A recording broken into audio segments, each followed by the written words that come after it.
Hi, everyone. My name is Kelvin Coleman. I'm the Executive Director and Chief Executive Officer of the National Cybersecurity Alliance. So great to have you here today. You know, in my work and as my staff and I go around the country and increasingly talk to people around the world, we still talk about passwords because they're so very important, so fundamentally important to cybersecurity. And today I have the honor of talking to Dan DeMichele, Vice President of products at LastPass at LogMeIn. And we're going to have a wonderful conversation about passwords. And so I'm really looking forward to getting into this. Dan, how are you doing today, my friend? Kelvin, I'm doing great. Thank you for having me. I'm looking forward to talking about passwords and how important they are to kind of secure your digital life. Listen, I think we can make passwords exciting again. So let's get right into it, man. And you know, for our audience, you know, obviously with COVID and so many more people working remotely, Dan, you know, right off the bat, first question: what impact has remote work had on cybersecurity in general? Yeah, well, you know, as you know, the pandemic forced organizations to shift their workforce to remote environments almost overnight, right? And these security concerns hit hard for both IT stakeholders and end users, right? And unsurprisingly, this chaos was ripe for opportunity for scammers and hackers, right? So we saw, you know, you're seeing an increase in ransomware almost twofold, with, you know, compromised credentials being that kind of key component of that, right? And in one study, we found, you know, 79% of IT leaders in the U.S. have significant security concerns about remote work, indicating, you know, the remote work that they need to really focus on this cyber risk and security. And so there's three things that we see organizations doing, right? Well, one is tightening up cybersecurity around employee access with single sign-on. We see people centralizing oversight of password hygiene with a you know, enterprise password manager, and then lastly, kind of adding protection to all their virtual entry points with multi-factor authentication. You know, Dan, those things are so very important. I think, you know, people oftentimes underestimate just how important those things are. What about this? The cybersecurity threats that people need to know about. Can you talk about that a little bit?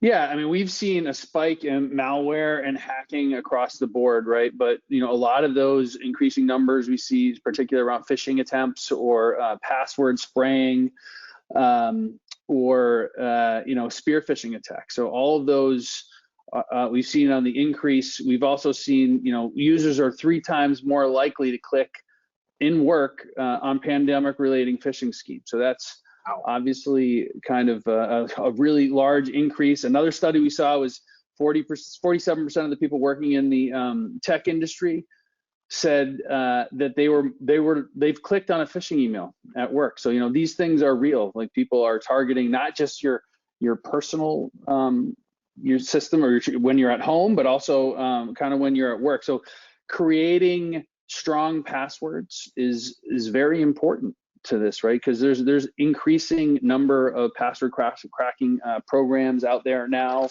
and you know, having a premium password manager to kind of store and create these strong passwords, so passwords you don't even have to remember and know about yet, you know, so you're not exposing yourself, is super important.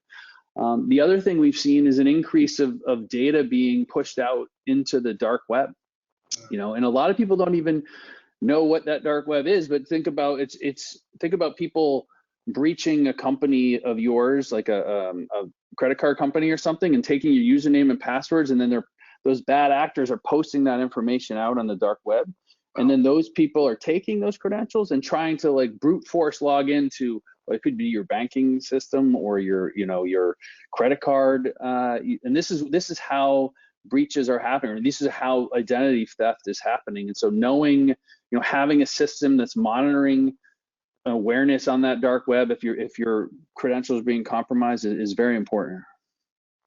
You know, Dan, you touched on it, but I am going to ask anyway, because I imagine people in the audience know.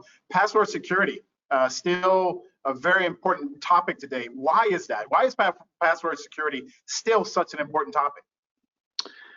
Yeah, we're all spending more and more time online. You know, you look at all the you know, people, but it's not just you. right? It's your family members, it's your kids. I mean, my kids are doing remote schooling still. They still aren't back at school, right? So they have username and password. So all these systems that you're logging into require a password. So passwords aren't going away, right? And then the other thing that we see is that people are using the same username and passwords across a number of the sites that they're creating. You know, it could be maybe they're rotating between three, but you know, one research article that we use or have seen is that 91% of the people say they know that reusing some variation of a password is at risk. 66% of the people still do it.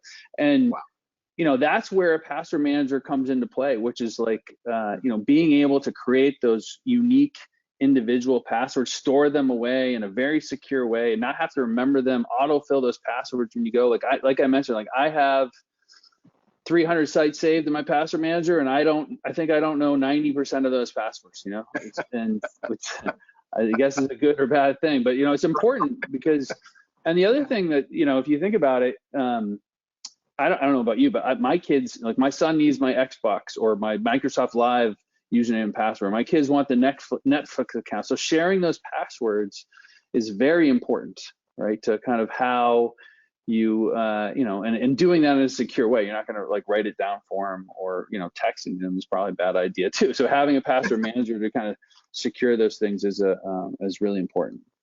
Well, I'm going to ask you to pull that thread a little bit more about password sharing.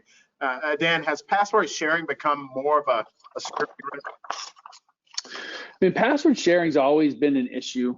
I mean, you talk to, when we sell into enterprises, the biggest thing that they have is like, oh, so-and-so is writing passwords on a sticky, or we have this Excel file that's storing these passwords, right? So sharing passwords within an enterprise is very important. Sharing passwords within your family is very important. And a password manager allows you to do that very easily, right? Kind of, if you look at some of these things they have, a lot of them have family plans. Like LastPass has a family plan where you could store, you know, those streaming passwords, as I just mentioned before, and share them with the rest of your family in a very secure way. Or a corporation, oftentimes like in a marketing department, they might have one Twitter account, or you know, whatever these social media accounts, and they can't just be passing that password around, or they might want to rotate it everything once in a while. And having a password manager store that information and sharing it across your organization is very important. You know, really appreciate this conversation, and we're certainly going to be taking some of these tips you're giving us at the National Cybersecurity Alliance, which, by the way, we're already using and working with LastPass and LogMeIn. So it's really great to be with you here today. Just a few more questions there, Dan. So you've talked about some of the benefits of using a password manager to store passwords, but maybe you can itemize them for us just a little bit here in this. So what are the benefits? Can you sort of list them for the audience? Yeah, I mean, so sharing is one of those key benefits. But the other thing to note is that when you're looking for a password manager, zero knowledge is very important. And kind of what does that mean to kind of the comment? It means that when you're storing your passwords, it's getting encrypted and it's stored on our servers as an encrypted blob, but we don't have the key to unlock that. The key is actually your master password, and you have that, and it's actually decrypted locally on the client side. So, you know, it's a kind of a long way of saying, like, we don't know anything about the data that you're storing. So password managers that do that are very important, because you like, otherwise, if another company's breached and they can get your username and password for things like that, so that's kind of the biggest thing that people think about, right? They're like, well, what are you doing with my username and passwords? And the short answer is, we don't have your username and passwords, right? You have them. You have the key to unlock that. Another one, you know, I've talked about is sharing.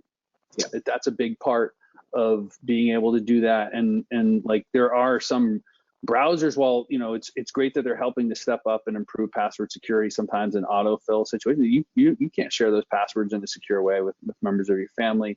And then another one's just across device. You know, you have an Android, you have a Mac.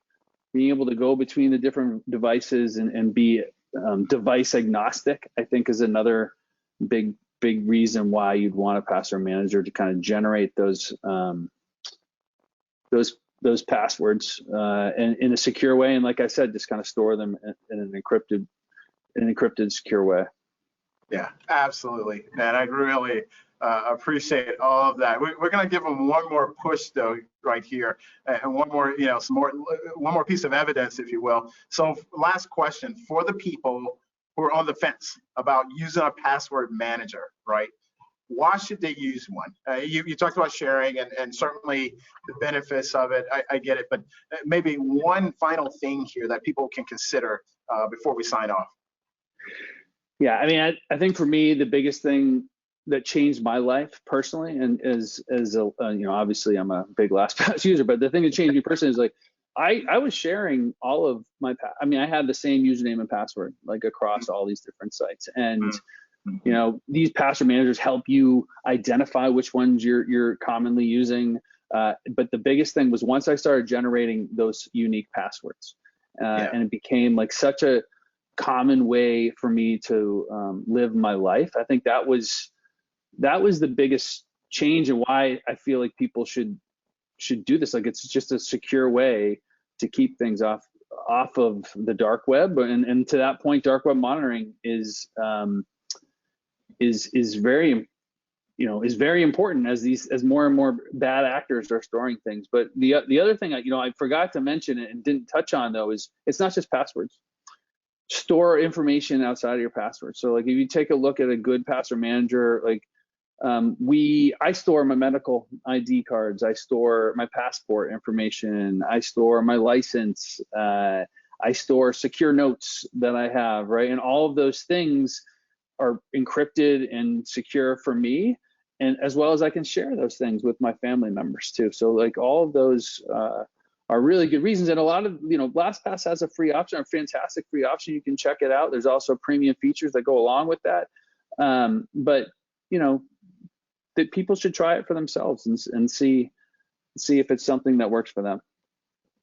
I tell you what, this has been great. I really mean that. And oftentimes I tell people, it may seem simple, as we're talking about passwords, but it's so effective, low-hanging fruit things that you can do to protect yourself. So Dan, I really appreciate you, really appreciate LastPass and your partnership. And thank you so very much for sharing your thoughts with us here today. Yeah, Kelvin, thank you very much. Love talking passwords. Maybe if might not be the most enthralling subject, but it's certainly very important to securing your digital life. Man, we're going to have you back for sure. We got Identity Management Day coming up in April and Cybersecurity Awareness. So we look forward to having you again, my friend. All right, thanks, Kelvin. Thanks a lot. All right, see ya.